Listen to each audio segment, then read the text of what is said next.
Folks, we did it. We hit double digits, the 10th episode of the Six Rivers Media Sports Huddle.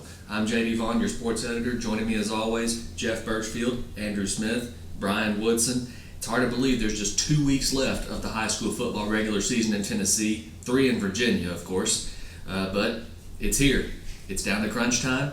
And real quick before we start, it's time to hear a word from our loyal sponsor, Lazy J Farms, Old Fashioned Butcher Shop. Lazy J Farms has been raising the finest cattle and all-natural pork for 3 generations on the family farm in Fall Branch. Their blonde Aquitaine herd offers a leaner, healthier, and more tasteful beef. And the butcher shop is local, farm to table, and 100% authentic. This is the way your grandfather shot for me, with steaks cut to order, quality assured, and ready to ship to your door. Open Thursday through Saturday on Bloomingdale Road in Kingsport. Come see us. The football season, it's like Christmas. So much build-up, and then you blink, and it's gone. So playoff scenarios starting to unfold now, and some teams have already locked up their spot in the playoffs, and some are fighting for that home playoff game, fighting for that region championship, and some more situations and might be determined by this week's games. Of course, we took another step toward playoff seeding this past week as well. Dobyns-Bennett, of course, the game that I covered. Dobyns-Bennett did secure a home playoff game, setting up that one-game showdown with Science Hill that we were all anticipating, that we were all thinking could happen. It's going to happen. A one-game showdown for the region championship. Dobyns-Bennett gets, at the very least, a home playoff game, 28-14 win over William Blount. Kind of a frustrating game for Dobyns-Bennett. They had 2 touchdowns called back, and both of those drives ended in no points, one in a punt, one in a fumble. William Blount took the lead on a 95-yard touchdown pass.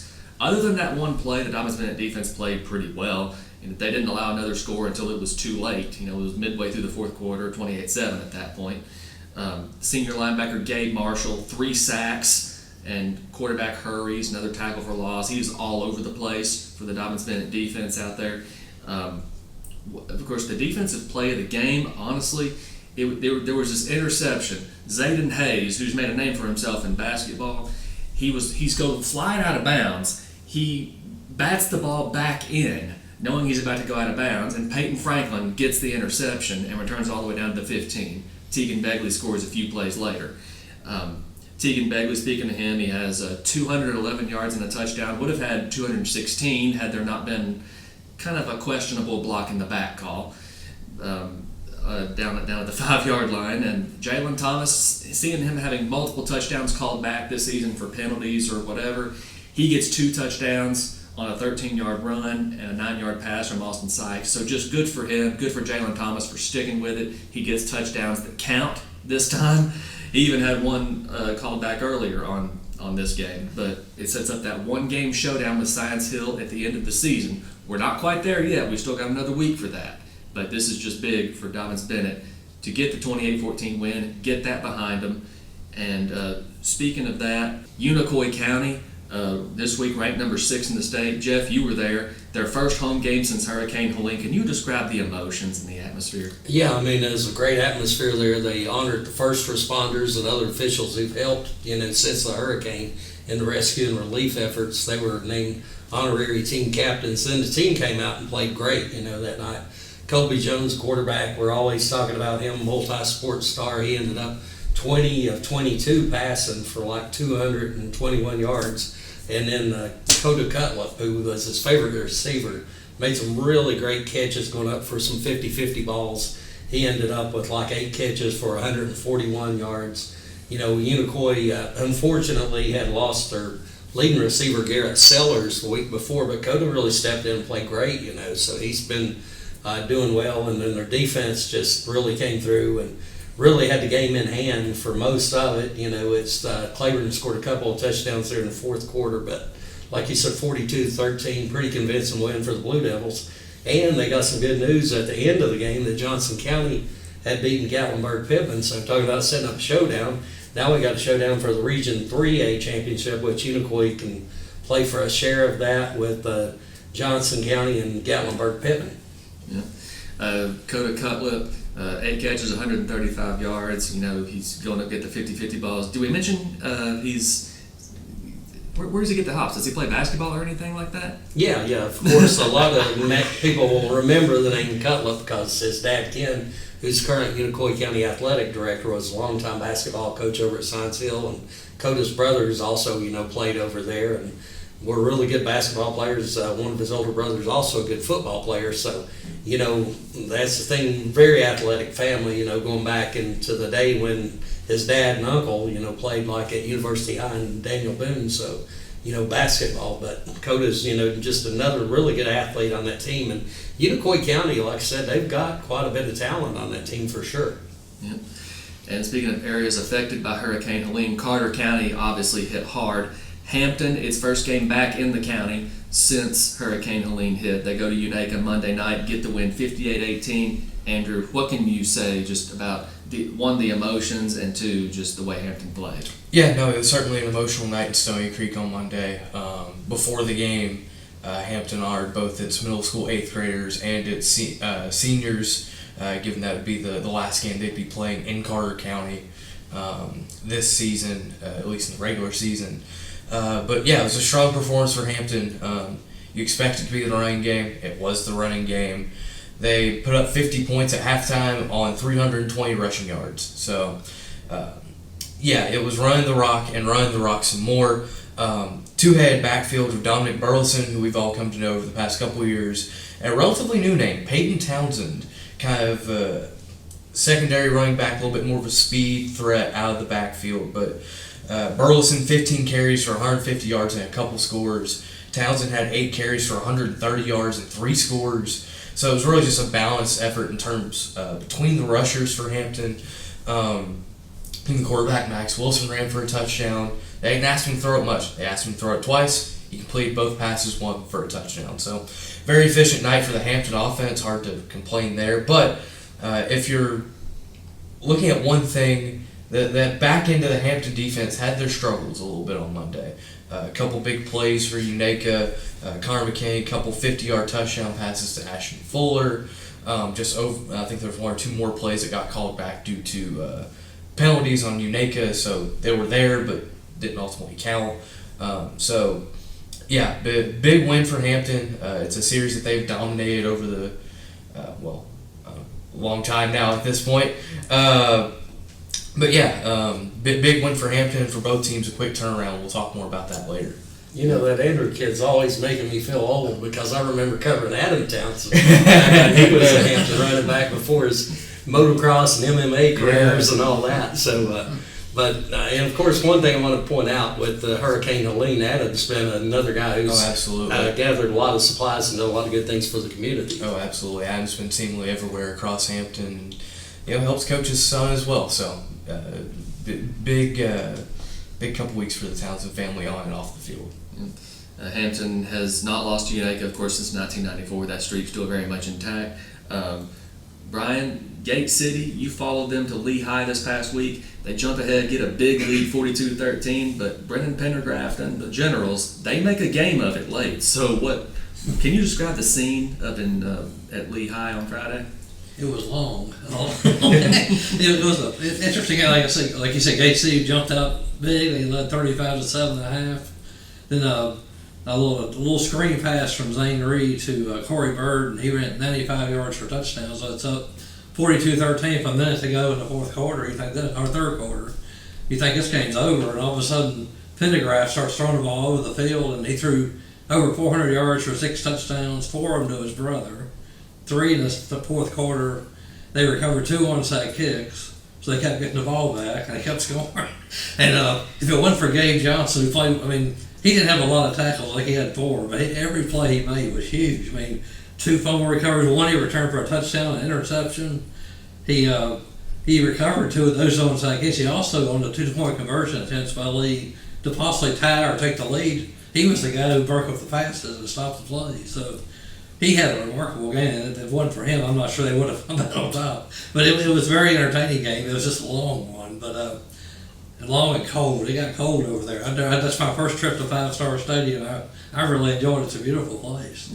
As much offense as there was, like you said, Gabe Johnson with some of the biggest defensive plays of the game, and Zane Reed may be growing up a little Yeah. bit at quarterback before our eyes. Yeah, he had a real good game. I can't remember the number. It was he didn't have, it was like 9 of 13, something like that, and over 200 yards with 95 of them going to Bird. And he gets a lot of help from his offensive line. And Walker Hillman had over 140 yards.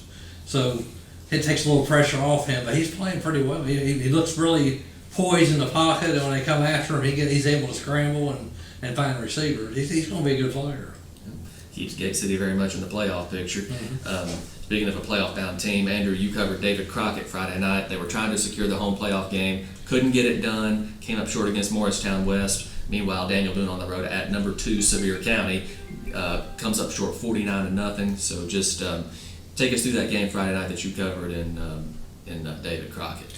Yeah, it was a slow start that absolutely doomed Crockett. They dug themselves in an early 14-0 hole. Couldn't really get themselves out of it. Defense struggled in the early going. Morristown West was able to find a little bit of a passing game. They hadn't really found much of that through much of this year, but as a matter of fact, they threw for 2 touchdowns. Those were the first 2 passing touchdowns the Trojans had all season. So, not necessarily a great thing to have on your side if you're Crockett, but ultimately I think the defense responded well. They only allowed 69 total yards in the second half. Pitched a shutout in the second half. Hayden Chandler was very pleased with the defensive effort in that second half. So it was definitely a big moment to try and build a little momentum heading into this next week. They still clinched the playoff spot, but Morristown West did clinch the 2 seed, so they will be hosting a game down there in Morristown. And, they'll be finishing second behind a Sevier County team that just absolutely flexed why they're the number 2 team in the classification. 5 touchdown passes for Cooper Newman. Just couldn't really get much going offensively for the Blazers. And yeah, the road doesn't get much easier for Jeremy Jenkins' squad with Science Hill coming to town this week too. Oh, man. Just a tough stretch, but West Ridge, a team, unfortunately they're eliminated from playoff contention, but their final home game, Brian, they get the 58-0 win over West Green, and Tennessee High, a team that will finish 3rd in Region 1-5A behind Morristown West and Sevier County, gets the 48-6 win over Cott County. Just what can you say about the way those 2 teams just showed up Friday night? I know Westridge wanted to.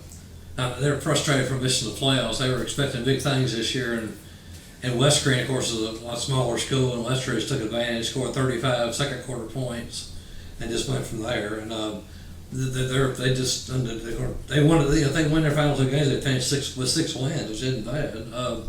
As for Tennessee High, they just keep running the football, and for 2 years I've heard the name Elijah Plumbar over and over. I've never seen him do a lot, but he's been hurt some. But he hadn't. But he's really played well here. The last couple of weeks he's been over 100 yards, and you combine him with Trent Dowdell doing his thing, and getting improved play at quarterback. They seem to be they're playing.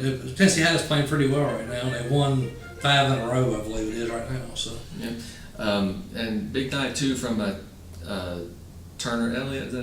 Turner Elliott. Yeah. Big night from Turner Elliott, the quarterback. Runs for a couple of touchdowns, completes a couple of passes. So, like you said, they're kind of rotated at quarterback this year. But Turner Elliott with a good night and 8 tackles on defense. So just a big night for him. Elizabethton in Region 1-4A, the Cyclones go on the road to Volunteer, get the 42-0 win. It's the second shutout this year for Coach Sean Witten's club. Rhett Slagle throws for 172 yards, 3 touchdowns to 3 different receivers, no less. Jaybird Wallen with a team-high 71 yards, 2 touchdowns on the ground. Meanwhile, the Elizabethton defense, which probably doesn't get the credit they deserve, they held Volunteer to 107 total yards, most of those, of course, from Mr. All-Everything, Keelan Relaford for the Falcons.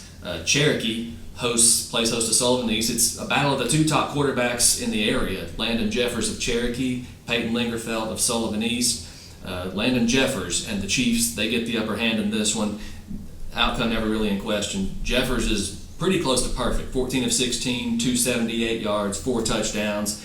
Ran for 106 yards, another score. That score, of course, being a 93-yard run. Garrett Lawson, a couple touchdown catches. Roe Fletcher, 141 yards receiving. Hayden Hook, 95 yards and a touchdown on the ground. Peyton Lingerfeld did throw for 239 yards, but it was way too little, way too late. Late touchdown to Blue Prophet to erase the shutout. But Cherokee in firm control to get that number 3 seed, of course, behind Greenville and Elizabethton.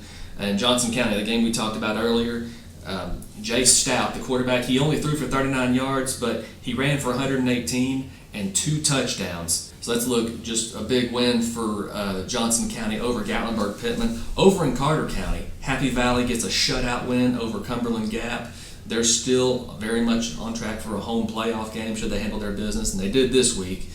Cloudland, meanwhile, suffers its first region loss in a decade at the hands of Cosby, which is now the number 9 team in the state. So just what can you say about those 2 games, Jeff? Well, it's surprising as far as if you know the history of Cloudland football and Cosby football. No disrespect to Cosby, but I mean, they've not exactly had the big football tradition. But of course, Eagles really good this year to go and get that win against Cloudland. Very impressive. Put some of the driver's seat, obviously, in Region 1A. And then you were talking about Happy Valley and that defense. They not only won 45-0 pitch shutout, 3 of the touchdowns were defensive touchdowns. They had a couple of pick sixes. I know Archie Bond, he returned kick for an interception for a touchdown. Then you also had Mason Norman come up with a scoop and score, and then Lane Parker rush for a couple of touchdowns. So the Warriors, other than that one setback against South Green the week before, they've been rolling along. Yeah. And then other scores, North Green gets the win at Unaka 44-6. Eastside gets the win over Twin Springs 51-14. That's a look around the area for Week 9 of the high school football season. We'll be right back to take a look at Week 10, but first, let's hear from our sponsor, Lazy J Farms. The Lazy J Farms tailgate box offers great value all season long. Get 40 pounds of meat for only $116. That's 5 pounds of beef patties and 3 pounds of chicken breasts, 1 pound of thick cut bacon, 3 packs of premium beef hot dogs and 2 packs of Chicago dogs, and 4 pounds of thick cut pork chops, all for $116 at Lazy J Farms Butcher Shop in Kingsport. Visit us online at lazyjbeef.com. Week 10 of the high school football season takes us to our game of the week. It takes us to ETSU for our Six Rivers Media games of the week. The Clash for Compassion 2024 features a doubleheader at Green Stadium. Unaka takes on Happy Valley at 5 o'clock. Then at 8 o'clock, a Region 1 2A showdown between Hampton and Eagleton Academy. Andrew, you're going to be there. What are you looking for?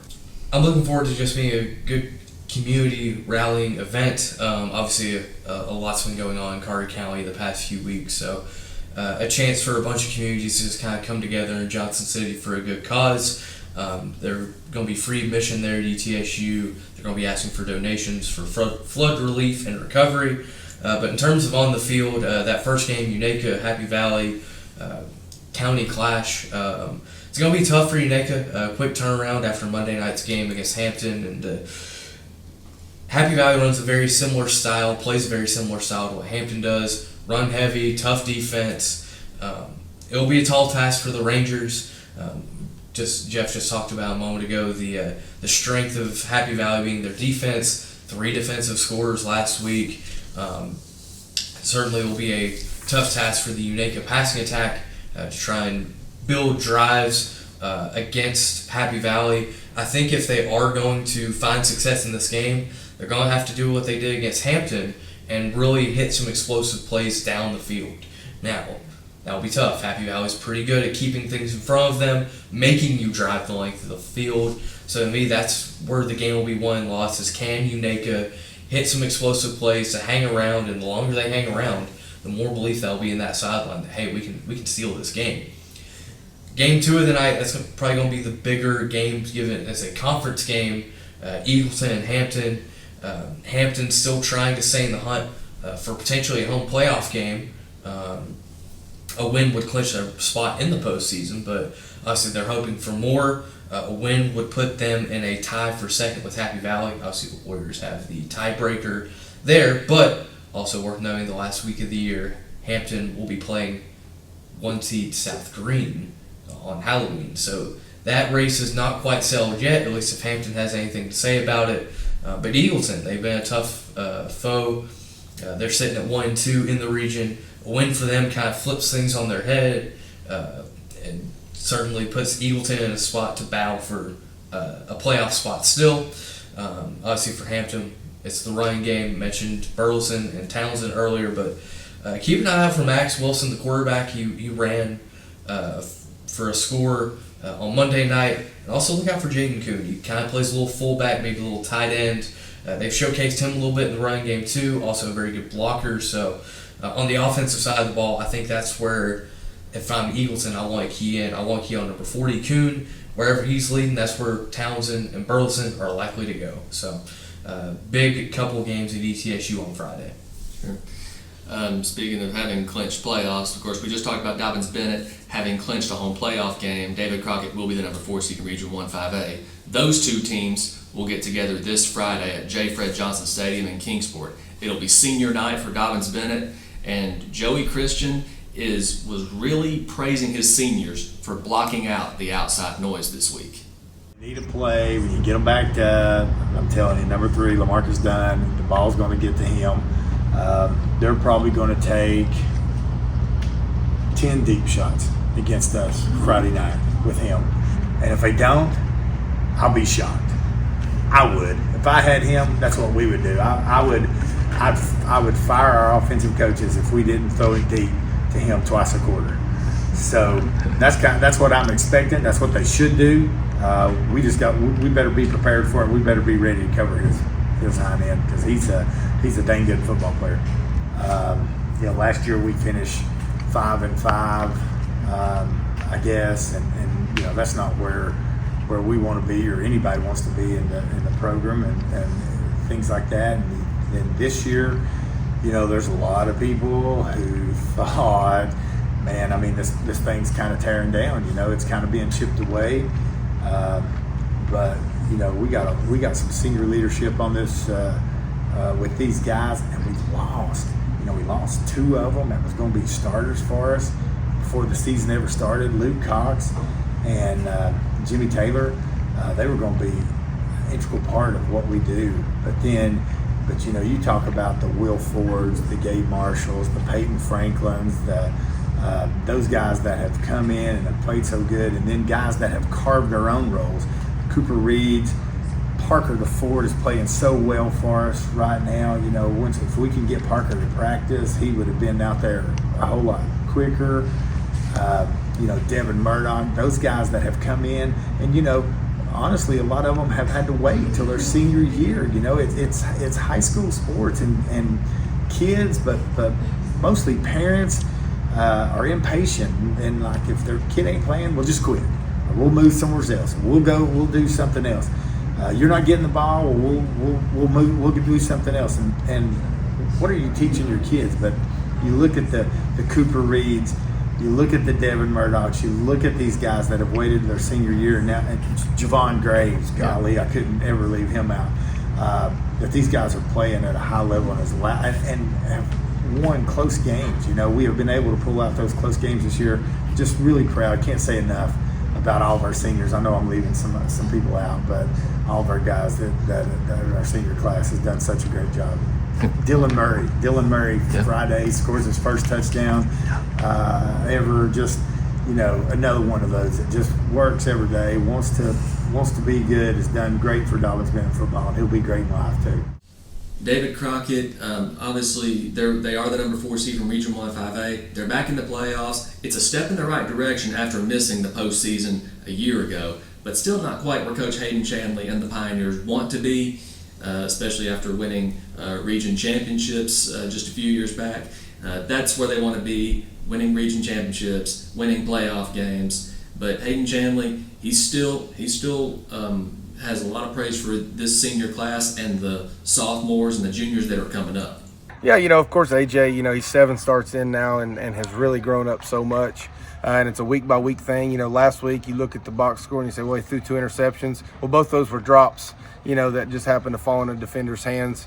So those don't really go to him, even though the box score says they do. But his growth and maturity, our ability to broaden the offense even more has been really good for us as an offensive staff. To be able to throw more at the guys with AJ really growing up and taking more of a grasp of the offense. Obviously, John has ran the ball really hard for us. Not so great last week. We struggled to block those guys up front, but really strong showing out of him this sophomore season. But, other guys, Marcus Carrier leads us in interceptions with 3 picks in 7 games. Isaiah Garland, Jaden Garland, Colton Mullis, Carson Bradburn, a freshman, has really come on strong. We're young in a lot of spots, and those guys are slowly getting better day by day. I would say Colton Farrell on the defensive line. He's our leading tackler at defensive end.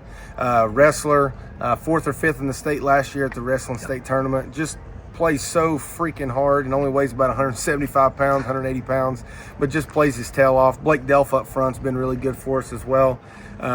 Devin Sanders, we got a lot of good snaps from last week defensively, and he starts for us at guard as well.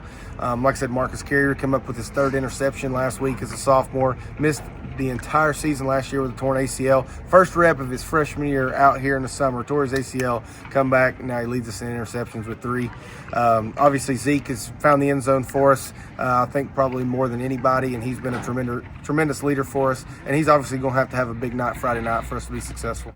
Another rivalry that gets renewed this week, Science Hill hits the road to take on county rival Daniel Boone in Graves. So, Jeff, what do you see in this matchup between the 8th-ranked Hilltoppers and the Trailblazers? Well, traditionally, this is really a tough game for Science Hill. Daniel Boone's usually very competitive and won, quite a few games in this series. But this year, I think heavily, in favor of Science Hill. They're obviously having probably their best season, in the last decade. And then Daniel Boone's struggling mightily right now. They're a young team. They've had some injuries, other issues.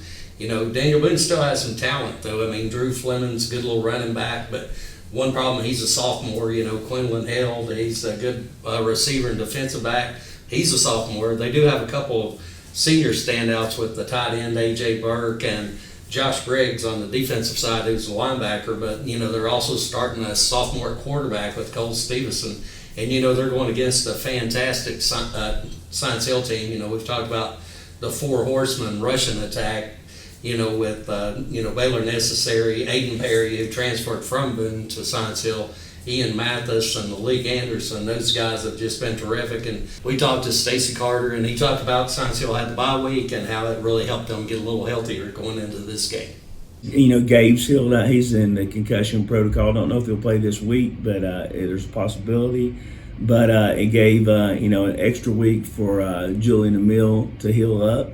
He won't be going this week, but should be going the next week. So I think we needed that time. And then just for all of them, for the bumps and bruises to heal up. So able to give them some all time. We usually don't, we're not able to give them. They got about 3 or 4 days off in a row, so I think that helps them mentally, and they've come back ready to go this week. Another big game this week, you can throw out the records because it's the Hawkins County Super Bowl. Records don't seem to matter in this game. Volunteer, it's been 2 tough games the past couple of years after Volunteers win in 2021. Don't tell the Falcons that this game is meaningless because it is anything but. Keelan Relaford, no matter what position he's playing, it's a safe bet he will be ready. It's a safe bet Landon Jeffers, the Cherokee passing attack, it's a safe bet they're going to be ready. So just a big showdown. Again, records do not matter in this game. So the Hawkins County Super Bowl takes place in Church Hill this week. So a big game in Region 1 4A, no matter the circumstances. And another game this week, West Ridge goes to Tennessee High. Ryan, what are you looking for in this matchup? This is becoming quite a rivalry between these 2 schools since West Ridge has only been around a short time. And Tennessee High won last year on a last-second field goal, and West Ridge won the first 2, so it's very competitive. This should be another game just like that, where Tennessee High is just going to try to run the ball right down their throat, and West Ridge will probably throw the ball a lot, and Tennessee High is still fairly young in the secondary, so they might be able to exploit some things there. They got the good quarterback, and but this should be an entertaining game on both sides of the ball. Both teams, like I said, West Ridge just wants to win some games. Tennessee High they're already in the playoffs and they're already set. They want to keep winning and get some momentum built up for the playoffs when they do get there. So this should be the three games they played have all been pretty close, especially last year. So this should be a very, very entertaining game. Yeah, Trey Frazier with 3 touchdown passes this past week, of course. And of course, they've got the wideouts, guys like Dylan Bannon, guys like Caleb Mabb, and then the running back Ethan Amix. So they may be a little more diverse offensively. Yeah. So, like you said, trying to exploit the Vikings secondary would be their best bet. And another game this week, Jeff and Andrew, Unicoi County, ranked 6th in the state. They're on the road at Chucky Doak. Johnson County, of course, at Holston, Virginia. North Green at Cloudland. So just, Jeff, I guess, what do you see in this Unicoi County and Chucky Doak game? Well, I think that's another one. You can throw out the records. I think Chucky Doak's 1-6, but they've got a pretty good team, down there in Hampton. But I think Unicoi County, obviously, they've shown they have a lot of explosive players. Even with Garrett Sellers out, I think they're still going to be hard to stop. I favor Unicoi County in this game for sure. And then that Johnson County Holston game should be a fantastic matchup as they go from over from Mountain City over to Damascus to take on the rivals, there interstate. So going to be interesting with Johnson County, just see how they do this week without Juan Mejia, in the backfield. This week and the rest of their season, and just how that changes things for quarterback Jay Stout as well. So it's going to have to be next man up. Speaking of next man up, Cloudland's still trying to get that home playoff game. So to get that, they'll have to win this week against North Green. Oh, absolutely. North Green's been a tough team this year. But yeah, since you dropped that game to Cosby last week, if you're Cloudland, you can't afford any more losses if you want a game back on top of the Roan this postseason. So there's going to be a lot of Grayson Cole, a lot of the running game for the Landers. They're going to be tough. They're going to be hard-nosed. They're going to try and grind out a win there. I do want to go back to that Johnson County game for a quick second, though. Obviously, a tough blow losing Juan Mejia. But the thing about the triple option attack that the Longhorns are running this year, while Mejia's been the strength, the lead back, it's not just been him. We mentioned Jay Stout. He's been able to run the ball. Other backs have been able to get involved. So I think that they've been able to set themselves up in a spot where they can still have success with their rushing attack, because while it's been a lot of Juan Mejia, it's not just been Juan Mejia. So I did want to mention that before we move on elsewhere. But yeah, a couple teams that definitely want to use the rushing attack between Cloudland and Johnson County. And it won't be easy either. Holston, a 6-1 record so far. And speaking of Virginia, Brian, Gate City at home this week against John Battle. Rye Cove at home against Chilhowie. Twin Springs comes to Tennessee and goes to Hancock County. What are you seeing in these matchups? The Gate City should be heavily favored against John Battle, who struggled. They're 0-7. They've got a good young new coach. He's only 31, Jake Hess.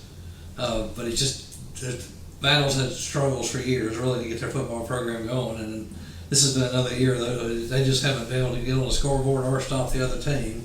So Gate City should be good here, and they need to keep winning because they're number 5 in the playoffs, and they'd like to get moved up one position, at least get a home playoff game if possible. Twin Springs going to Hancock County is similar. Hancock County has really struggled. They're 0-7. They've only scored double-A figures twice. And they really that was 18 points in the loss to Unaka last week. So they haven't, they've struggled. Twin Springs, of course, had all these injuries, but maybe they can get healthy enough to win this game. It could be an interesting game, but they should be okay in this game. And Rye Cove and Chilhowie's 3-4, but they've got some good players. They got some athletes. They've played a tough schedule, and they need to win. And I think they're number 9 right now in the playoffs.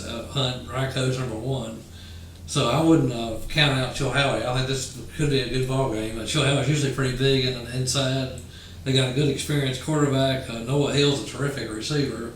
And of course, Raico's had a week off, kind of to get healed up a little bit, and they'll be ready to go too. And of course, it's always exciting over at Raico, so that'll be an entertaining game there. But it's really important for Chilhowie, but Raico just wants to keep winning, and they're right now number 1 in the region. That's a look around the area for Week 10 of the high school football season. Again, I can't believe I'm saying this, Week 10. Enjoy it while we've got it.